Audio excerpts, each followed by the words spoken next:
తెలంగాణ ఆత్మ గౌరవానికి ప్రతీక అయినటువంటి doctor B R Ambedkar Telangana secretariat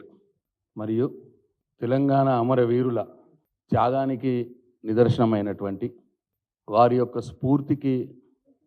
ప్రతీక అయినటువంటి అమరజ్యోతి ఈ రెండు కట్టడాల మధ్యలో తెలంగాణ రాష్ట్ర ఏర్పాటుకు ఏమాత్రం సంబంధం లేనటువంటి ఒక రాజకీయ పార్టీ నాయకుడైనటువంటి రాజీవ్ గాంధీ గారి విగ్రహం ఈరోజు ఈ ప్రభుత్వం పెట్టడం చాలా శోచనీయం, బాధాకరం, సిగ్గుమాలిన చర్యగా బీఆర్ఎస్ పార్టీ భావిస్తున్నది. తెలంగాణ తల్లి ఉండాల్సిన చోట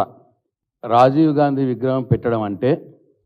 తెలంగాణ తల్లిని అవమానించ